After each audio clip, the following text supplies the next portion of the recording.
Las ciencias, a su vez, tienen objetos formales y objetos materiales. El objeto material de una ciencia es el quid de la cuestión. ¿Qué es lo que se está estudiando? Por ejemplo, la historia estudia al hombre, pero a través del tiempo. ¿Pero cuál es el objeto de estudio de la historia? El hombre. El hombre. Así lo define Marc Bloch, ¿no? La historia es el estudio del hombre a través del tiempo, ¿sí? A través del tiempo. Es antropología, ¿no? Por eso Marc Bloch dice, por ejemplo, allí donde hay carne y sangre, la historia encuentra su objeto, su lugar. El objeto material, entonces, de la historia es el hombre. Pero claro, ustedes me pueden decir, la psicología también estudia al hombre. Y la sociología también estudia al hombre. Incluso la biología puede estudiar al hombre, ¿no es cierto? La anatomía. Entonces, ¿cómo poder diferenciar una ciencia de la otra? Bueno, hay objetos materiales que son muy singulares. Por ejemplo, la ciencia que estudia a Dios se llama teología. Y bueno, no hay otra ciencia que estudie a Dios. Salvo la metafísica, que estudia la causa primera, pero cuando la estudia en Dios ya es teología. O enología, o, bueno, sí, ontología, metafísica. Pero lo que va a caracterizar, lo que va a diferenciar a una ciencia de la otra es el objeto formal. La filosofía es la única disciplina que se pregunta por sí misma. La filosofía es una búsqueda reflexiva, crítica y racional acerca de los primeros principios de una manera autónoma. ¿Cuál es el sentido del ser? ¿Por qué hay entes y no más bien el puro ser o la nada? ¿Qué es la nada y el ser? ¿Por qué hay cosas?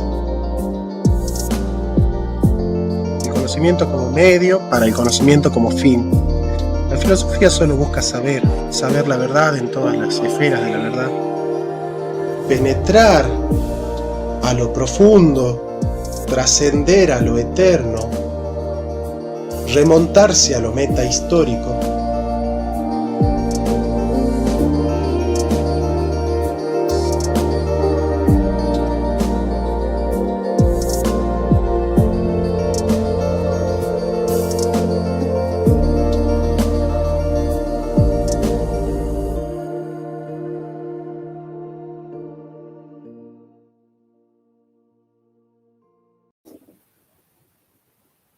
Bien, estimados amigos, ¿cómo están?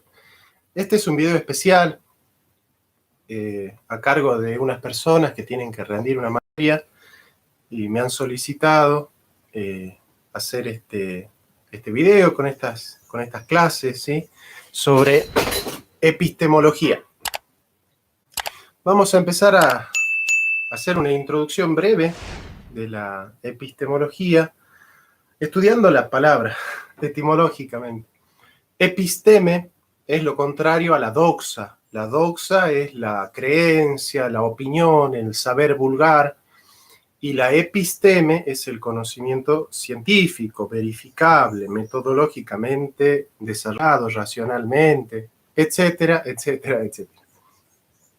Pero a la vez nosotros tenemos tipos de ciencia, ¿sí? Se ha cualificado, se ha clasificado a la ciencia en dos grandes tipos. Buenos días, Victoria Guerra, ¿cómo te va? Desde Colombia, qué hermosa Colombia. Amo Colombia. Muchas gracias por estar viendo este canal, Victoria. Les agradecería que compartan todos los videos del canal, que les guste. Así vamos masificando el amor por la filosofía, ¿sí? Bien.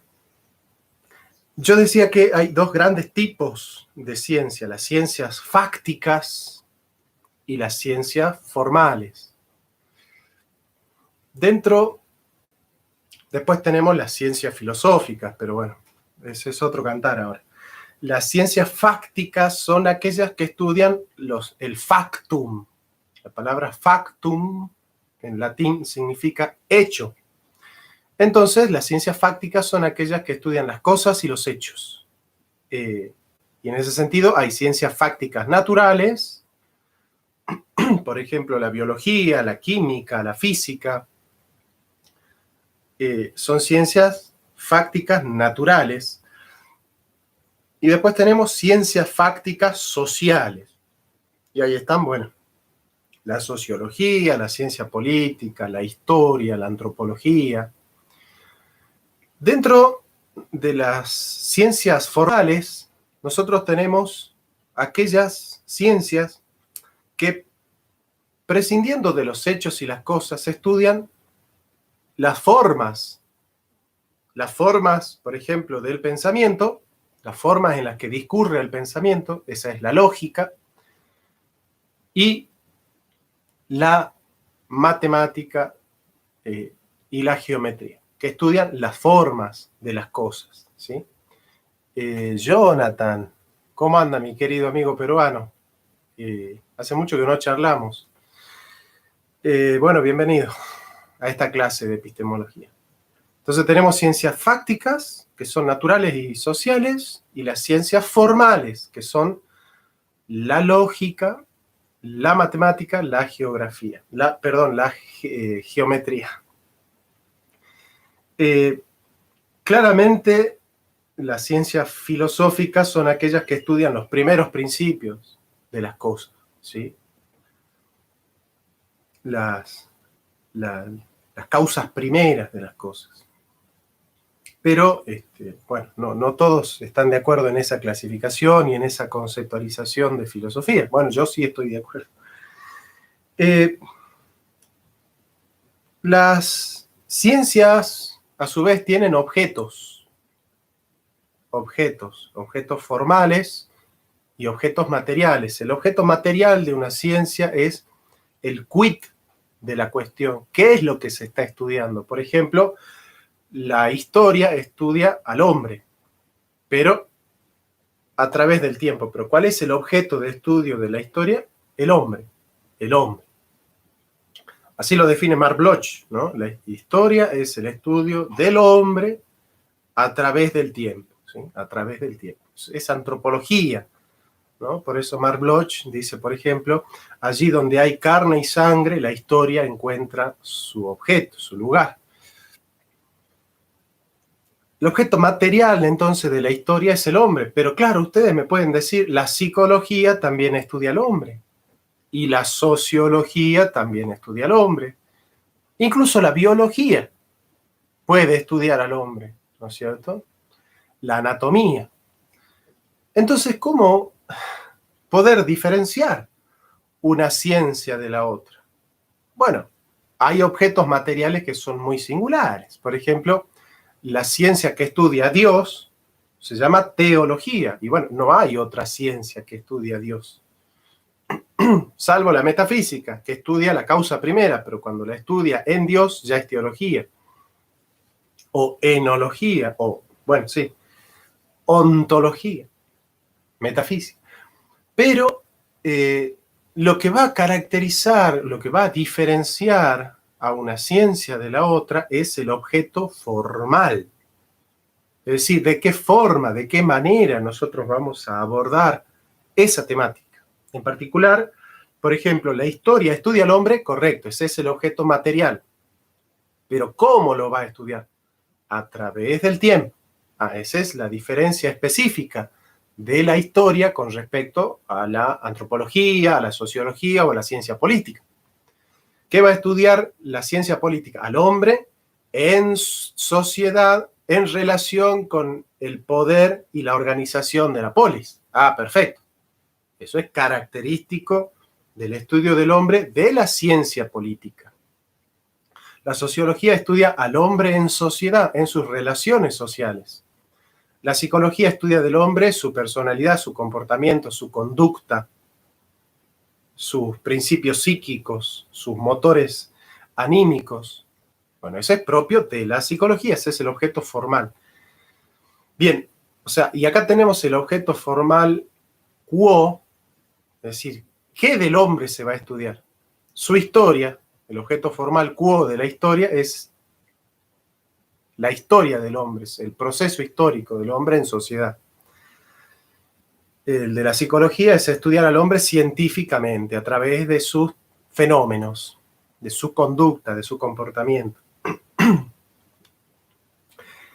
Y el objeto formal quo es cómo se va a estudiar, ¿no? El quod, perdón. El quo es qué se va a estudiar del hombre. Nosotros ya tenemos entonces el objeto material es qué se va a estudiar al hombre. Su biología y organismo, la biología. Su pasado e historia, la historia. Su organización social, la sociología. Su cultura, la antropología. Su ordenación ante la polis, la ciencia política. Ese es el objeto formal quo. Ahora, el objeto formal quod es cómo se va a estudiar la historia del hombre. Bueno, científicamente, a través de la documentación. Científicamente. ¿Cómo se va a estudiar la anatomía del hombre? Científicamente, a través de la experiencia, empíricamente. Ese es el objeto formal quod. ¿Sí? Entonces, ¿qué se estudia? Objeto material. ¿Qué de esa realidad se va a estudiar? ¿Sí? Porque uno puede estudiar la Tierra, sí, pero ¿qué de la Tierra? Su composición orgánica, la geología. Su relación con el hombre, la geografía. ¿Y cómo se va a estudiar? Científicamente, metafísicamente, místicamente, en el caso, por ejemplo, de la historia de la salvación, ¿cómo se estudia? Místicamente, religiosamente, espiritualmente. Cada ciencia tiene también su objeto formal quod, el cómo se va a estudiar el objeto. Bueno, hay tres tipos de conocimiento, entonces. Tenemos el conocimiento vulgar, aquel que no requiere una sistematización. Bueno, dicen las abuelas que tenés que tomar esta hierba y entonces tenés que ir y hacer esto y lo. Bueno, ese conocimiento es un vulgar. El conocimiento científico es un conocimiento racional, metodológico, sistemático, organizado, coherente, que tiene lógica, que es evidente, que parte de la evidencia. Bueno, esa es la característica del conocimiento científico. Y después tenemos el saber religioso y el saber filosófico. Nos interesa entonces saber qué es la epistemología. La epistemología es una rama de la filosofía que se preocupa de los temas del conocimiento científico, es decir, de las formas, procesos, estructura y consecuencia del saber científico. En diferencia de la gnoseología, la gnoseología estudia el saber, el proceso cognitivo del hombre. La epistemología estudia la constitución del saber científico. El orden de los contenidos. Hola, María. El orden de los contenidos a exponer parte con la diferencia entre una visión externa e interna de la epistemología, para que, a partir de esta distinción, se aborden en forma muy general los planteamientos de Descartes, Hume y Kant en cuanto a bases obligadas de la epistemología moderna. Bueno,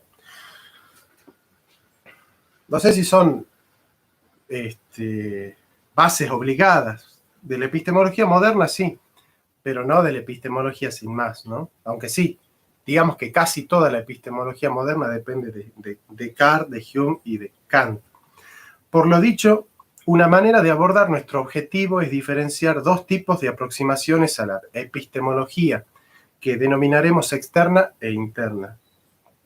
Para especificar estas aproximaciones, tomaré un ejemplo de la arqueología y posteriormente definiré estos conceptos. En la sección de los comentarios de los libros de la revista Current Anthropology, Philip Cole escribe la siguiente reflexión a propósito de tres libros de la historia de la arqueología que está comentando, que es la externa. Como otras ciencias sociales, la arqueología se ha vuelto cada vez más autoconsciente y reflexiva. Recordemos la famosa frase de Heidegger, la ciencia no piensa. ¿No? ¿Por qué?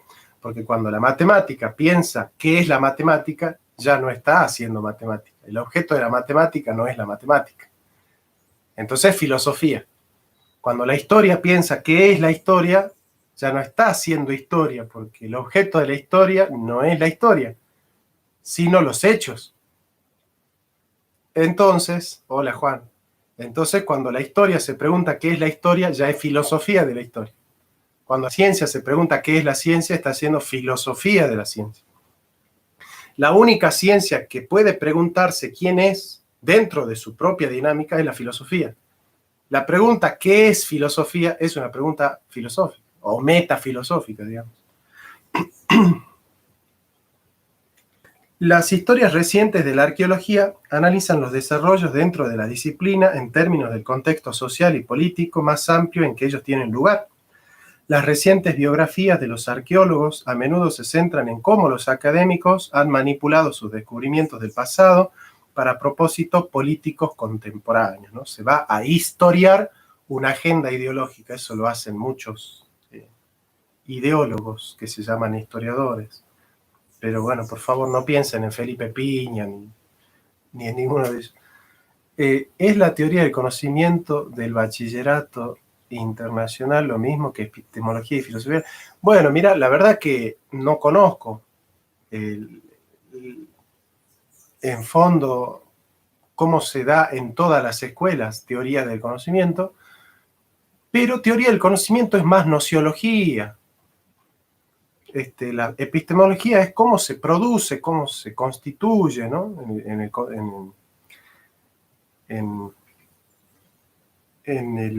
contexto, en el estado de la cuestión,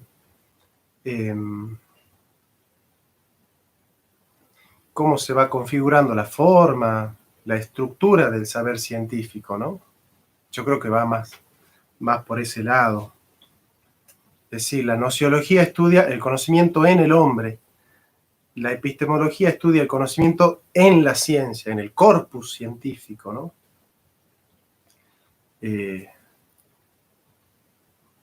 Por eso tenemos el contexto de descubrimiento, que es el contexto en el cual surge la inquietud por el saber científico y su diagramación y su estructuración y configuración, y el contexto de justificación, que es la parte lógica, ¿no?, del proceso.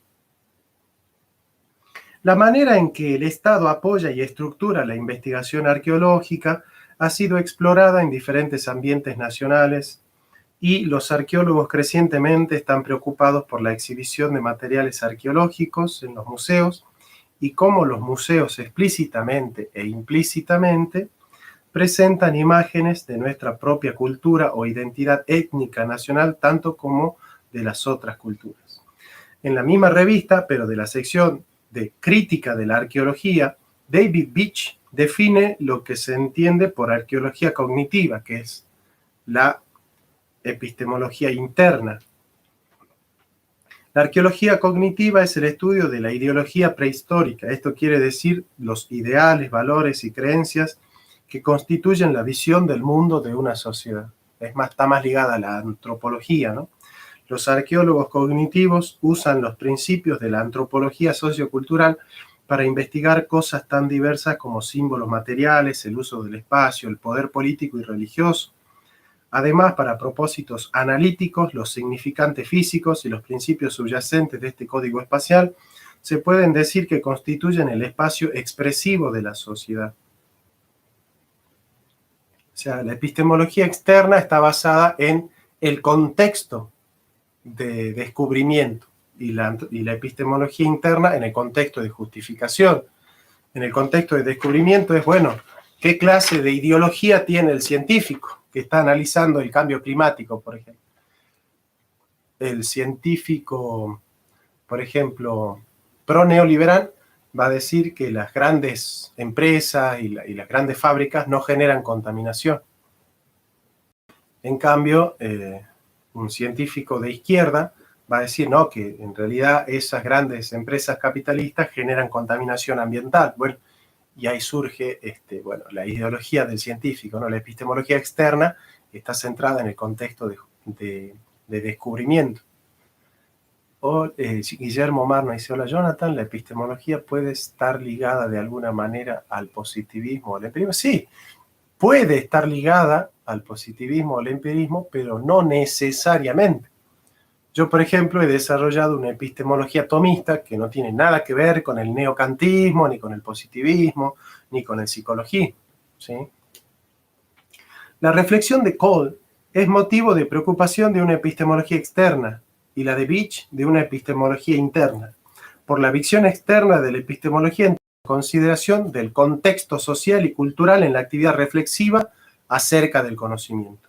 Por la visión interna me refiero a los aspectos epistemológicos sin dicho contexto, el contexto de justificación. Es decir, la pregunta, ¿qué influencia tienen los estudios de impacto ambiental en la definición de la arqueología como ciencia aplicada? Es motivo de preocupación de una epistemología externa. Y las preguntas, ¿cómo son posibles los sistemas simbólicos? ¿O qué relación existe entre el espacio como significante con la cultura como significado? Son abordadas por una visión interna, es decir, la visión externa de la epistemología estudia al científico en un contexto. Esa es la epistemología crítica, por ejemplo, de la Escuela de Frankfurt. En cambio, analizar los procesos cognitivos a través de los cuales se configura el saber científico, bueno, ese es el positivismo, por ejemplo. Si ahora consideramos la filosofía moderna, por ejemplo, el pensamiento de René Descartes, podemos abordar su epistemología tanto desde una visión externa como interna. Desde una visión externa, en forma muy breve, podemos decir que él opone la duda a la fe en la búsqueda del conocimiento, ya que la filosofía de la Edad Media, influida como estaba por la Iglesia, no permitía el desarrollo de la ciencia como tal, como hoy la conocemos. Descartes pasa del polo de Dios al polo del hombre, es decir, ya no existe un fundamento divino al conocimiento, sino que éste se funda en sí mismo. La reflexión acerca de las bases del conocimiento es motivo de una epistemología, no de una teología. La confianza en el hombre, la ciencia y la razón darán el punto de partida de la epistemología moderna. Por ello, dadas estas condiciones histórico-filosóficas, se entiende el contexto del racionalismo. Sí, la epistemología externa estudia en qué contexto Descartes puede ser entendido cultural, social, económica y políticamente. Yo, por ejemplo, cuando enseño Descartes, enseño el contexto de la burguesía que se va adueñando del mundo. ¿Sí? Es decir, la conciencia y el mundo es la relación de la burguesía con el mundo. Descartes y el mundo están lejos, por eso Dios es la mediación de las dos res. En Kant, el proceso es más cercano, porque el mundo que el sujeto conoce es el mundo que el sujeto construye. Y en Hegel, todo lo racional es real, todo lo real es racional. El sujeto, la conciencia y el mundo son una sola, porque la burguesía se ha adueñado ya del mundo a través de la Revolución Francesa y de la Revolución Industrial. Entonces, esta manera de abordar el conocimiento filosófico en su contexto es una epistemología externa. En cambio, abordar el pensamiento de Descartes ad intra es epistemología interna. Tomando en cuenta que la visión externa de la epistemología será abordada con posterioridad, considerando los aportes de Kuhn y de Popper, nos concentramos en la visión interna de la epistemología. Esta perspectiva, para aplicar un lenguaje mundialero, la denomino el área chica de la epistemología. Desde una visión interna podemos atisbar algunos elementos epistemológicos de la filosofía de Descartes, por ejemplo, el dualismo sujeto-objeto, res cogitam, res extensa. Decíamos que Descartes afirma un yo y no un Dios como antes, como punto de partida en el proceso de conocimiento. Claro, para Descartes el cogito es el punto de partida epistemológico fundamental. La lógica no es ni filosofía ni ciencia, la lógica es propedéutica, es preparación para la ciencia. Es un órgano.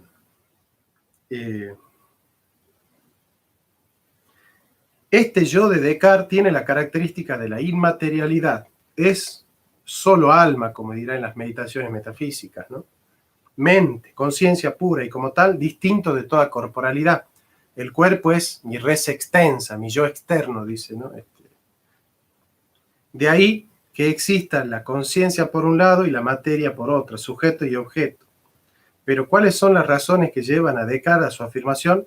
La respuesta más breve es el funcionalismo. El fundacionalismo. El fundacionalismo postula que estamos en presencia de un conocimiento fundamental cuando existe una creencia básica incorregible. Por ejemplo, Descartes dice que se puede dudar de muchas cosas, que mi percepción me engaña, que no existe Dios, el mundo y los seres humanos. Los sentidos nos engañan, dice Descartes. Pero dice, enseguida advertí que aun queriendo pensar de este modo que todo es falso, era necesario que yo, que lo pensaba, fuese alguna cosa. Y al advertir que esta verdad, pienso, luego existo, ego cogito ergo sum, era tan firme y segura que las suposiciones más extravagantes de los escépticos no eran capaces de conmoverla. Juzgué entonces que podía aceptarla sin escrúpulo como el primer principio de la filosofía que buscaba. Yo pienso. Ya que se ha definido el fundacionalismo, pasemos ahora, o sea, ¿dónde se fundamenta el conocimiento, ¿no? Pasemos ahora a considerar una consecuencia de este programa filosófico, la famosa frase, pienso, luego existo. Curiosamente, es un argumento ontológico que soporta toda la epistemología racionalista. ¿Qué es un argumento ontológico? Es una aseveración referida al ser de las cosas. Ontos significa ente o ser, ¿sí? El estudio del ser de las cosas. Por ejemplo, Descartes postula que la demostración de la existencia del mundo pasa por la demostración de la existencia de Dios, que es veraz y que no nos puede engañar. Puesto que Dios nos ha dado la inclinación de creer en la existencia de las cosas naturales, y dada la naturaleza de Dios, no es posible que Dios nos engañe. Los argumentos ontológicos están muy presentes en la antropología, por ejemplo, cuando se postula que todos los seres humanos, en todas las culturas conocidas y por conocer, son racionales. Tal vez su racionalidad sea diferente, pero es dable de conocer. También la ontología se puede ejemplificar con la siguiente frase. Todos los seres humanos son diversos en sus costumbres, pero comparten una esencia en común. Por eso todos los hombres somos en parte iguales en lo que naturalmente tenemos de común y en parte distintos, lo que tenemos de culturalmente diverso. Por eso no hay un hombre unidimensional, como plantea Marcuse, y por eso es imposible la globalización absoluta porque las culturas son diversas.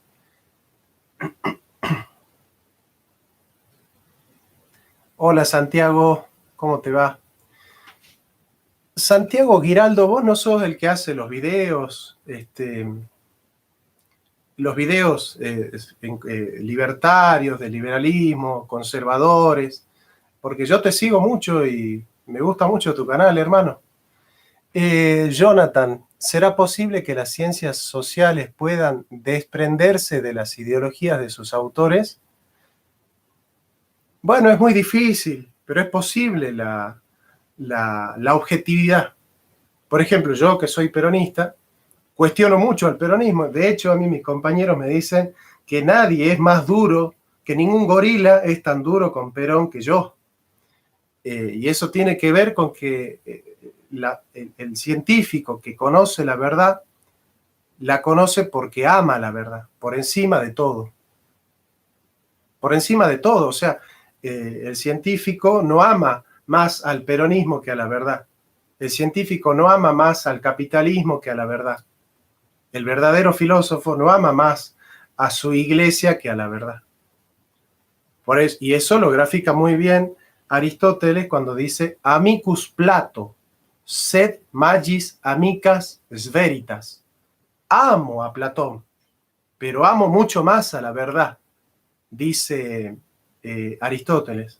Y ese es el rol de la filosofía, es el rol de la ciencia, que el objetivo fundamental de la ciencia y de la filosofía es la búsqueda de la verdad, por encima de mis intereses. Es decir, si la verdad va en contra de lo que yo pienso, en buena hora estoy cambiando, estoy creciendo, estoy evolucionando. No es posible conocer la verdad si no se ama más la verdad que tu propia ideología, si no se ama más la verdad que tu propio pensamiento. Porque si vos amas más tu ideología, tus preconceptos, tus prejuicios, que la verdad, entonces caes en el sesgo de confirmación. ¿Qué es el sesgo de confirmación? Que todo el tiempo voy a estar buscando elementos que me confirmen mi ideología, que confirmen mis presupuestos, que confirmen mis creencias. Y esa ya no puede ser la base del crecimiento en el conocimiento. Bueno, Santiago, espero entonces que me escribas, no sé, podés comunicarte a cursofilosofia.jcr@gmail.com. Y bueno, allí estamos en contacto y sí, me podés aconsejar todo porque el objetivo de acá siempre es crecer y con toda humildad escuchar los consejos que tienen todos los demás, sobre todo Santiago, que para mí es un gigante de los medios. Y bueno, yo lo admiro mucho. Gracias por sus videos. ¿Qué opina del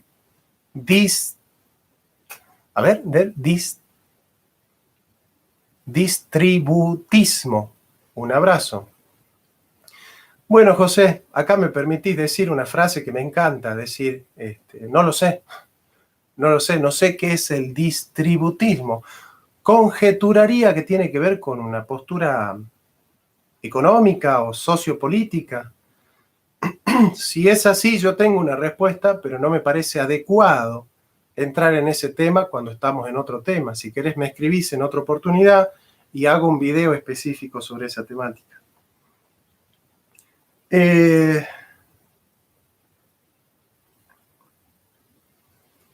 Ahora bien, cuál sea esa esencia del hombre depende del corte que hace el antropólogo, ¿sí? La libertad, la razón, la emoción, el simbolismo o algún valor especial.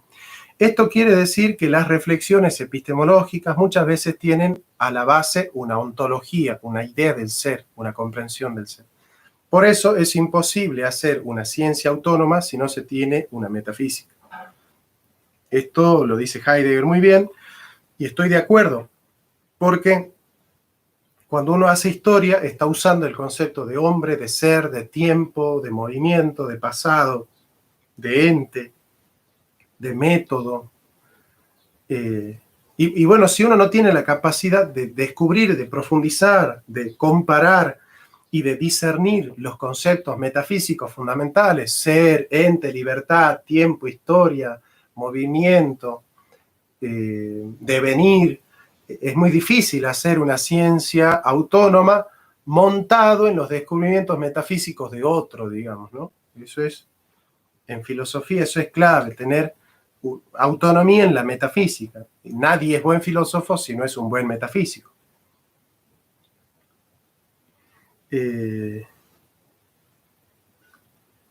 Existiendo una cordial invitación a los supuestos ontológicos a que se hagan presentes, ya que la mayoría de las veces uno se da cuenta de la presencia de bases ontológicas en los discursos, ¿no? Por eso yo me dedico a la metapolítica, es decir, a tratar de analizar qué conceptos fundamentales subyacen a los discursos y a los hechos políticos, ¿no? Bien nos hará estar un poco más atentos a los cuentos que están en la base de los cuentos que nos están contando los científicos o los políticos, ¿no? Por ejemplo, cuando los libertarios, los liberprogres, desarrollan la idea de la libertad, uno les pregunta qué es la libertad y callan. Y bueno, esa es una vergüenza. Es decir, yo, por ejemplo, soy peronista, soy justicialista. A mí me preguntan qué es la justicia y dame 3 horas, dame 4 horas. Yo puedo hablar 6 horas de la justicia, porque soy justicialista. O sea, yo entiendo que toda la política debe girar en torno a una correcta comprensión del concepto de justicia. Ahora, si un libertario no entiende un concepto de libertad, no puede hacer una metafísica del concepto de libertad, bueno, no hace metafísica, tiene problemas. Está montado en una idea de libertad que no conoce. Y desde ahí está sacando conclusiones. Bueno, ese es el dogmatismo. Para no ser dogmático hay que tener autonomía en la metafísica. Poder uno mismo desarrollar, conceptualizar, comparar, discernir, discriminar la idea de libertad más adecuada, la más funcional, la de más principios, la más abarcativa, la más coherente, la más evidente, la más lógica, la más consecuente, la más consistente. Pero para eso uno tiene que hacer metafísica. Si no, caemos en los papelones que cae, bueno, Gloria Álvarez, ¿no? Pero bueno, ese es otro tema.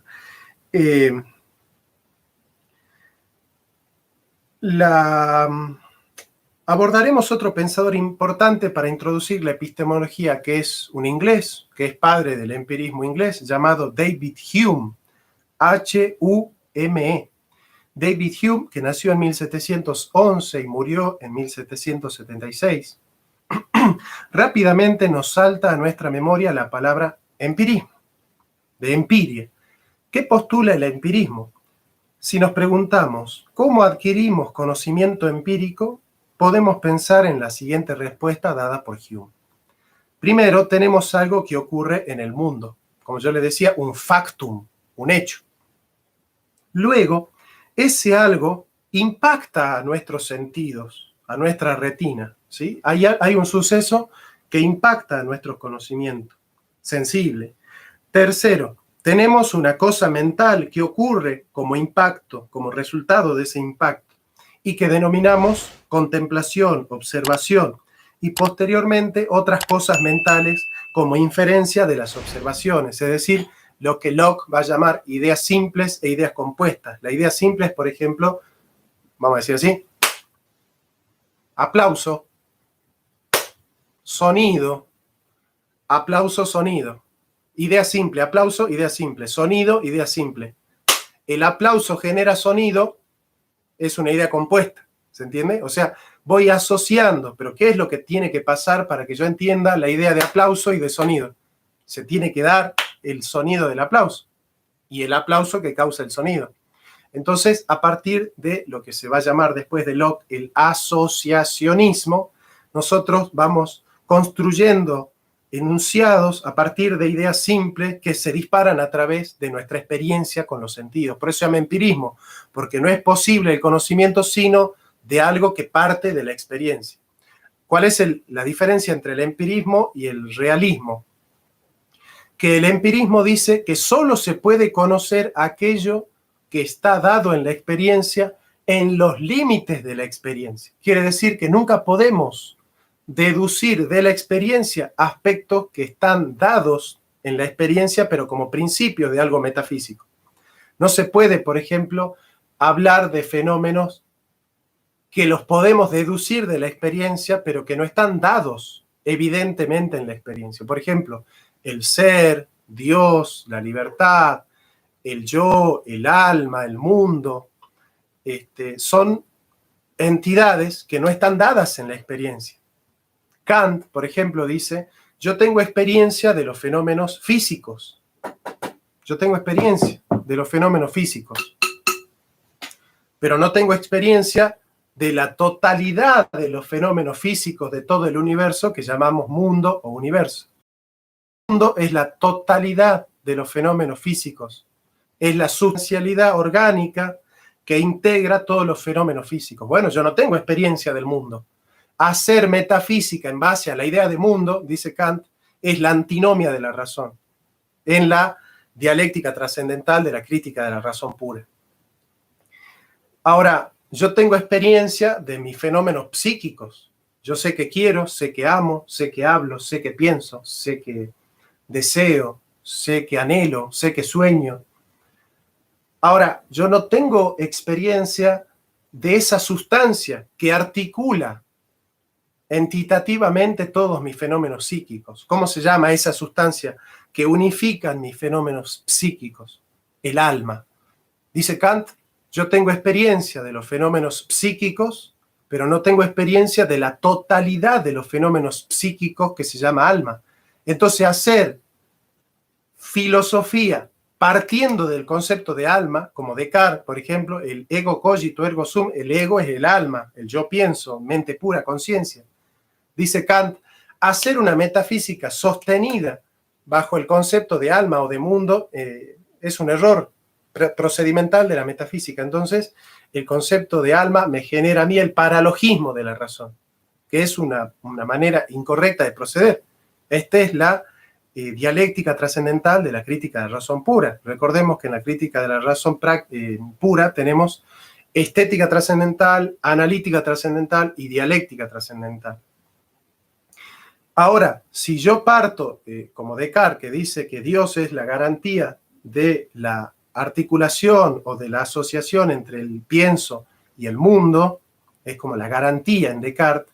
Si yo tengo como punto de partida de mi conocimiento la idea de Dios, que es el que unifica la totalidad de los fenómenos físicos que llamamos mundo y la totalidad de los fenómenos psíquicos que llamamos alma, Dios es el ideal de la razón. ¿Por qué? Porque es el ser de la totalidad. Si yo tengo como punto de partida la idea de totalidad y que entiendo que la totalidad no me es dada en la experiencia, porque yo nunca tengo experiencia de la totalidad, entonces el único punto de partida de un conocimiento para hacer un juicio sintético a priori es la experiencia posible. Es la experiencia a través de la cual yo, teniendo contacto con la realidad, la puedo articular a través de las categorías del entendimiento. Pero bueno, vamos a salir de Kant, porque entender Kant hoy no es el objetivo y es muy difícil. Vamos a seguir con Hume, porque Hume es interesante, ¿no? A ver, bueno, se me adelantaron mucho. Eres muy listo, bro. Bueno, un saludo. Su colección de libros es mayor a la de Gloria, profe. Bueno, no, esta es la parte más chica de la biblioteca. Acá hay otra. Allá, yo tengo como 4 bibliotecas, así que no. Pero no voy a empezar a sacar y a revolear libros como hace Gloria Álvarez, porque no me parece elegante, ¿no? Aparte, uno puede mostrar libros, pero lo que tiene que mostrar es que los tiene acá, no que los tiene en la mesa, ¿no? Popper, la ciencia debe tener la capacidad de ser falsificada, falseada, ¿no? El falsacionismo de Popper. Según eso, puede considerarse como pseudociencia el estudio del cambio climático, ni impoeta que el clima siempre cambia y no se falsifica. Bueno, estoy de acuerdo que los estudios del cambio climático en general son muy reduccionistas, ¿no? Al Gore le aplica mucha influencia a las industrias. En cambio, otros pro-neoliberales van a decir que no, que en realidad el cambio climático se da por una cercanía muy grande al Sol. Estamos en una etapa donde estamos cerca del Sol. Bueno, sí, concuerdo mucho en lo que decís. Vamos con Hume todavía. Entonces, primero, tenemos algo que ocurre en el mundo. Luego, ese algo impacta en nuestra retina. Tercero, tenemos una cosa mental que ocurre y que denominamos observación. Y posteriormente, otras cosas mentales como inferencias de las observaciones. Conocimiento empírico es 1 más 2 más 3 más 4. Antes de continuar, ese es el método de la inducción, ¿no? La inducción pura, tan criticada por el positivismo, ¿no? Y la escuela de Viena. Antes de continuar, es necesario especificar que la inferencia es un razonamiento que puede tomar la forma de la deducción, la inducción o la abducción, ¿no? Es decir, la forma de la inducción, ¿qué es? ¿Qué es la inducción? ¿Qué es la inducción? Por ejemplo, yo coloco un metal al calor, se dilata. Coloco otro metal al calor, se dilata. Coloco otro metal al calor, se dilata. Coloco otro metal al calor, se dilata. Llega un momento donde tengo tantas experiencias sobre los metales que se dilatan al calor que termino la experiencia y digo, no, yo estoy dispuesto ahora a sacar una conclusión. ¿Cuál es la conclusión lógica que puedo sacar? Todos los metales se dilatan al calor, que es un juicio universal positivo. Todos los metales se dilatan al calor. Ahora, ¿qué es lo que va? Esta es la inducción, es decir, a partir de fenómenos particulares e individuales, concluir una definición general. Ahora, ¿cuál es el problema de la inducción? Dicen los de la escuela de positivista, la de Viena, Popper, Lakatos, dicen, sacar una conclusión general de experiencias particulares es un problema porque suponer que en la conclusión general todos los metales se dilatan al calor es suponer que nosotros tuvimos una experiencia de todos los metales que existieron, que existen y que existirán. Es tan pedante, dicen, sostener que tenemos un contacto con todos los metales que existen, existieron o existirán, es imposible, es improbable. De tal suerte que la afirmación universal positiva, todos, debe ser más bien una afirmación universal negativa. Es decir, no conocemos ningún metal que por ahora no se dilate al calor. Entonces, una vez que nosotros tenemos esa hipótesis, es decir, por ahora no hay ningún metal que nosotros conozcamos que se dilate al calor, que no se dilate al calor, perdón, esa hipótesis tiene que ser falseada. ¿Qué significa falseada? El científico no tiene que ir a buscar fenómenos que la confirmen a la hipótesis, sino todo lo contrario, tiene que buscar fenómenos que traten de destruirla la hipótesis. ¿Por qué? Porque se va a convertir en teoría cuando ese proceso de falsearla a la hipótesis fracasa. Cuando nosotros no podemos voltear nuestra hipótesis, esa hipótesis queda sostenida, pero parcialmente, porque el conocimiento científico, dicen, es falseable. ¿Qué significa falseable? Que siempre puede tener ese paradigma un cinturón de seguridad que se cae porque no responde a un fenómeno que está apareciendo como novedad, y entonces es necesario construir un nuevo paradigma que dé respuesta a ese fenómeno, ¿no? Ese es el método de Kuhn, por ejemplo, ¿no? De K-H-U-N.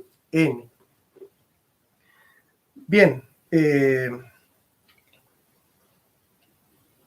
se supone que la ciencia también trabajará de esa manera, dice Hume. Es decir, algo ocurre en el mundo que queremos conocer. Luego están los instrumentos de la observación como tal, que en Kant es el sujeto trascendental, y finalmente las elaboraciones teóricas. Todo ello nos llevará a la ciencia empírica. Ahora, yo les decía cuál es la diferencia entre el empirismo y el realismo. El empirismo dice, solo se puede conocer el fenómeno sensible dado a la experiencia en los límites de la experiencia. En cambio, el realismo sostiene que uno puede partir de la experiencia, pero puede remontarse del fenómeno al fundamento, del efecto a la causa, ¿sí? Del fenómeno al principio. Esa dialéctica para remontarse al fundamento, es decir, partir de lo físico para llegar a lo metafísico, partir del ente y llegar al ser, eso es propio del realismo. Por eso el realismo debe partir de la experiencia, porque Aristóteles y Santo Tomás dicen, no hay nada en el intelecto que no haya pasado previamente por los sentidos. Pero Aristóteles y Santo Tomás no circunscriben el conocimiento a lo que está dado a los sentidos, sino que a partir de lo que está dado a los sentidos, hacen un estudio de cómo ese fenómeno está mostrando un fundamento, de cómo ese efecto te remite una causa, de cómo el ente está participando del ser. Entonces hacen un estudio del ser, un estudio de los primeros principios, un estudio de las causas, ¿se entiende? Un estudio de los fundamentos. Bueno, ese estudio, el fundamento es metafísico, está más allá del orden físico, más allá del orden visible. Nos llega por el orden visible, pero no se reduce al orden visible. Entonces, la diferencia entre el empirismo y el realismo es que el empirismo parte del acto segundo y descubre la potencia y se queda ahí, como la fenomenología. En cambio, el realismo parte del acto segundo a la potencia y de la potencia a la sustancia, en un orden metafísico. Entonces, por ejemplo, yo digo, este árbol está dando peras. Ese es un acto segundo. El acto segundo me remite a una potencia. Si este árbol está dando peras, es porque puede dar peras. Ahora, ¿yo qué puedo afirmar metafísicamente? Si esto que está ahí está dando peras, que es el acto segundo, porque puede dar peras, que es la potencia, esa potencia me remite a una potencia ¿de qué? Como decía Agustín en el debate, de una naturaleza. Por lo tanto, cabe afirmar, esto que está ahí, que solemos llamarle árbol y que está dando peras, es un peral. La afirmación es un peral, es tan determinista, dicen los fenomenólogos, los positivistas, es tan determinista porque determina su esencia en su naturaleza fija y estable, que impide la dinámica del movimiento. Entonces nunca vamos a afirmar el ser. Hay una negación de la metafísica. No es imposible afirmar esto es un peral. Por ejemplo, yo digo, yo estoy pensando, acto segundo. Por lo tanto, puedo pensar, potencia. Entonces, ¿qué soy? ¿Soy un ser racional? No, eso ya es afirmar mucho. Vos no tenés experiencia de que sos un ser racional, simplemente tenés experiencia de que estás pensando. Se dan cuenta que el proceso positivista depende de la reflexión de Kant.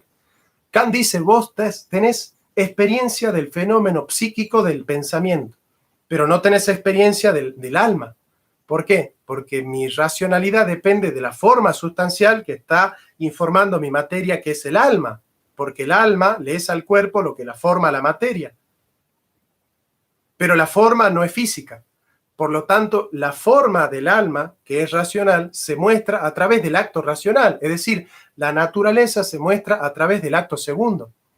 Como Kant está negando la articulación de que el acto segundo te lleva a la naturaleza a través de la potencia, se queda en la pura potencia, y es la potencia cognitiva del sujeto trascendental. Ese es el gran error de Kant, que niega el acceso metafísico al ser de las cosas. Al negar Kant un acceso metafísico al ser de las cosas, se deja de hablar en filosofía de naturaleza. Y ese es el gran problema que tenemos hoy, que no se habla de la naturaleza de las cosas. Bueno, de aquí se desprende la enorme importancia de la observación para la epistemología, ya que los procesos mentales no están en contacto directo con los sujetos del mundo, es decir, entre el punto 1 y el punto 2 median, entre el punto 1 y el punto 4 median el 2 y el 3.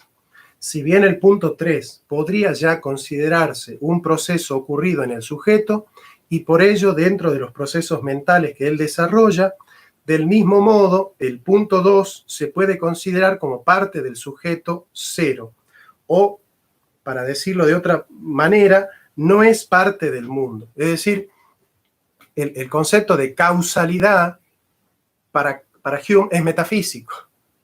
Por ejemplo, sí, ya te digo, a ver, sigo leyendo, una metáfora de la inducción es como las fichas de dominó que caen una tras otra. Bueno, me gusta. Asociación de justicia y Perón, ahí no coincidimos empíricamente. No, yo asocio justicia con la doctrina justicialista. Es decir, Perón decía, el justicialismo es una doctrina. Yo sigo la doctrina de Perón, no los hechos de Perón. Si el peronismo se redujese a los hechos de Perón, yo sería gorila, ¿se entiende? Bueno, si se quiere, yo a veces no me llamo peronista, soy tomista, o sigo la doctrina social de la iglesia, pongámosle así. Buenos días, de a poco me estoy poniendo al tanto con los videos, muchas gracias, ya que son de mucha ayuda. Consulta, ¿hablamos del método de la filosofía o del método de la ciencia particular? No, del método de la ciencia, que depende de un concepto filosófico. También me gustaría que dejaras de manifiesto la diferencia que hay entre la concepción de la ciencia de Aristóteles y la moderna. Bueno, para Aristóteles, la ciencia es la ciencia de los primeros principios. Para Aristóteles hay tres tipos de ciencias, ¿no? Las ciencias prácticas, las que estudian la praxis, es decir, la conducta del hombre individualmente, que es la ética, y socialmente, que es la política. Las ciencias productivas, que es la poiesis, que es la producción de objetos bellos o útiles. Los objetos bellos son el arte, la poesía, que viene poesía de poiesis, y la pintura, la música, y los objetos útiles, por ejemplo, la herrería, la carpintería, que hacen, por ejemplo, una silla o una mesa. Y las ciencias teóricas, que son la matemática, la física y la metafísica, o filosofía primera, propte filosofía. La más grande de todas, la más noble, es la metafísica, la propte filosofía, la filosofía primera, usiología, enología, teología, porque estudia el saber por el saber mismo. No tiene la finalidad de orientar la conducta como las prácticas, ni de producir cosas como las productivas, sino que promueven el conocimiento de la verdad por la verdad misma, es decir, el saber por el saber mismo. Esa es la más noble de todas, digamos. ¿Por qué? porque no es útil, no busca ser una herramienta útil para algo. Es decir, porque la ciencia más noble es la más inútil de todas. Porque la que sirve es la sirvienta, la señora es la que se hace servir por la sirvienta, digamos. La filosofía es la señora y no la sierva, dice Santo Tomás de Aquino.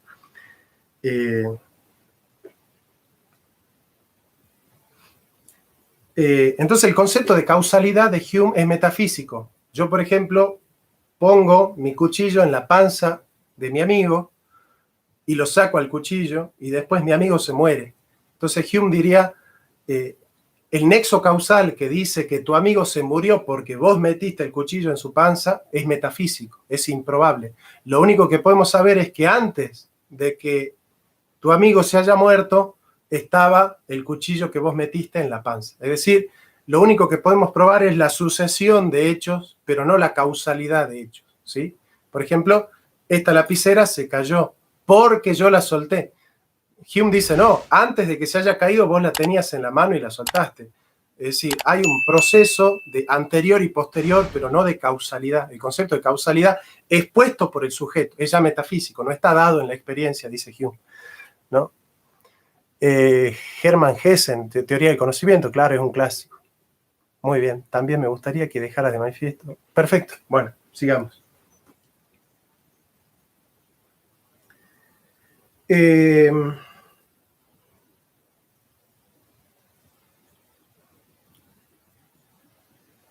Otra manera de exponer esta idea es que las inferencias, las teorías o cualquier proceso mental, el mundo no forma parte de ello. O sea, los procesos mentales son independientes del mundo. Está fuera. Del mismo modo, el sujeto en el mundo no forma parte de las ondas luminosas o sonoras, ¿no? Esta idea de las filosofías intestinas que resuelven todo en el sujeto o las filosofías fenomenológicas que resuelven todo en el objeto, ¿no? Esta crítica la va a hacer muy bien Sartre en La trascendencia del ego.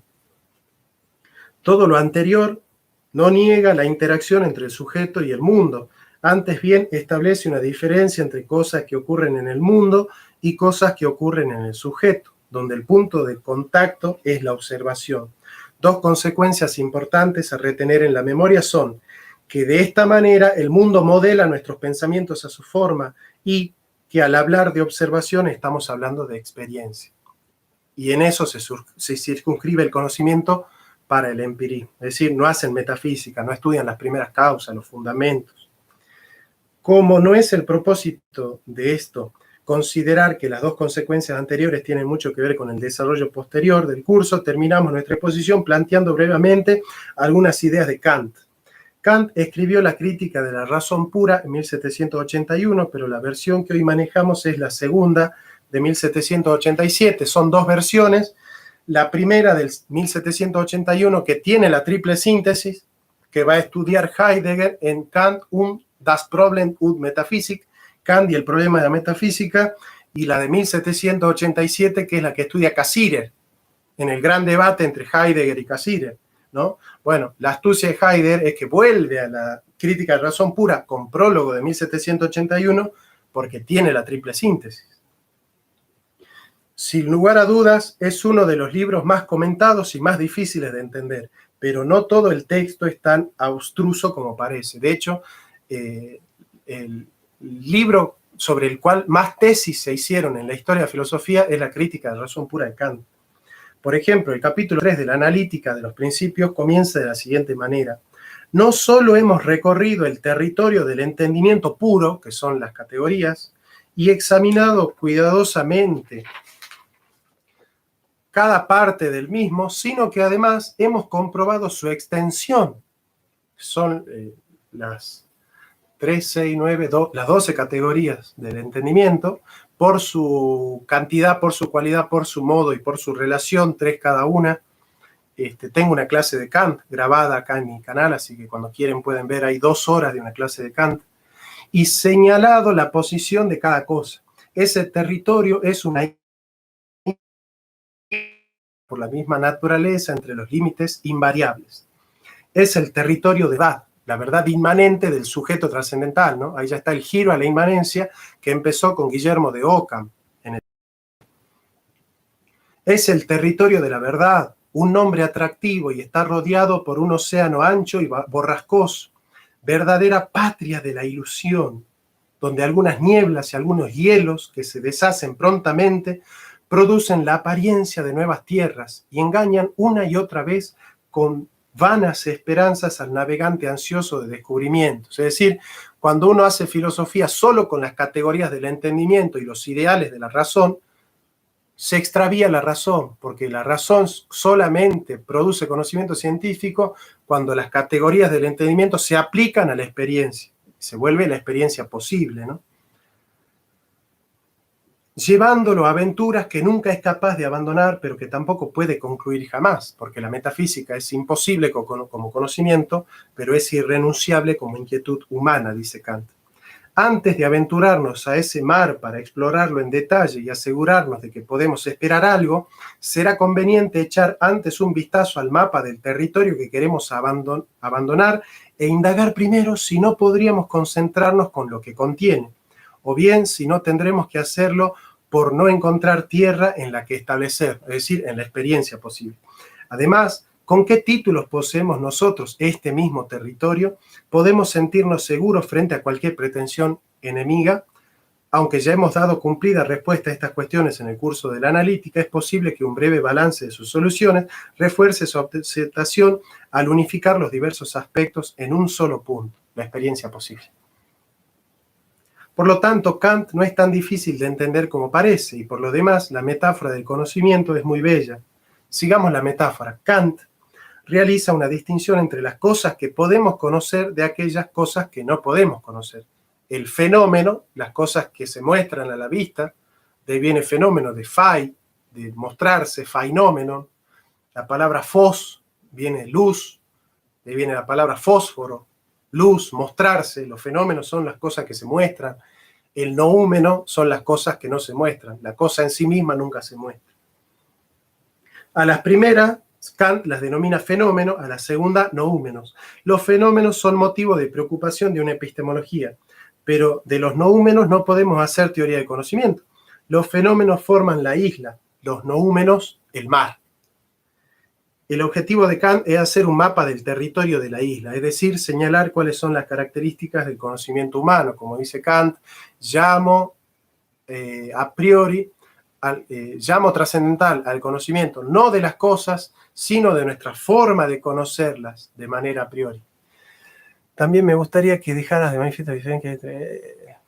Bueno. Entonces, Kant distingue dos fuentes de conocimiento: la facultad de recibir las representaciones, que es la estética trascendental, las formas puras de la sensibilidad, que son el espacio y el tiempo, que los pone el sujeto trascendental, y la facultad de conocer un objeto a través de tales representaciones. Esas es las categorías del entendimiento. Mediante la primera se nos da un objeto, esa es la experiencia. Por la segunda lo pensamos, posible. La posibilidad de la experiencia se da porque todo conocimiento de la experiencia debe ser articulada por las condiciones de posibilidad del conocimiento trascendental, del sujeto trascendental. Por eso es el conocimiento sintético a priori, digamos. Bueno, o quizás son... Sí, bueno. Bueno, Santiago, sí, ya mismo voy a entrar al correo cuando termine y charlamos un poco. Voy a estar muy agradecido que me puedas aclarar. En el primer caso, la intuición sensible, y del concepto en el segundo, que forma parte de las categorías del entendimiento. Tanto intuiciones y conceptos pueden ser puros o empíricos. Si son puros, se hace metafísica de la razón pura, y si son empíricos, se hace ciencia. La intuición pura a priori es el espacio y el tiempo. Los conceptos puros son la cantidad, la cualidad, la relación, la modalidad, etc. Un conocimiento a priori es absolutamente independiente de toda experiencia. Un conocimiento a posteriori está a la base de la experiencia. Podemos utilizar otras dos palabras como reformulación de este planteamiento. Para conocer en nosotros hay un recibir y un ordenar lo recibido. ¿Qué se recibe y cómo se ordena? Se recibe materia, que es el conocimiento de las cosas por la experiencia, se ordena mediante las formas. La experiencia nos da la materia, el sujeto pone las formas de conocerlas, las categorías. Al hablar de la materia, Kant se refiere al hecho de que nosotros somos afectados por las cosas, es decir, no somos seres imperturbables, sino que al contrario, existe en cada uno la ocasión, la afección, la perturbación de algo. Algo pudiendo ser un objeto, piedra, una palabra, mira o uno mismo, sin embargo, la ocasión no determina el conocimiento, idea que nos refiere de inmediato a lo que se llama el giro copernicano. No es el objeto el que produce el conocimiento. Este es generado en el sujeto. Como dice Kant, solo conocemos de las cosas lo que nosotros mismos ponemos en ellas. Por eso Kant dice, el mundo que el sujeto conoce es el mundo que el sujeto construye. Solo hay objetos para un sujeto. Bueno, esto es lo que vamos a dejar acá, el fundamento de la epistemología moderna. Y el autor de este artículo es Francisco Osorio, en ¿Qué es la epistemología?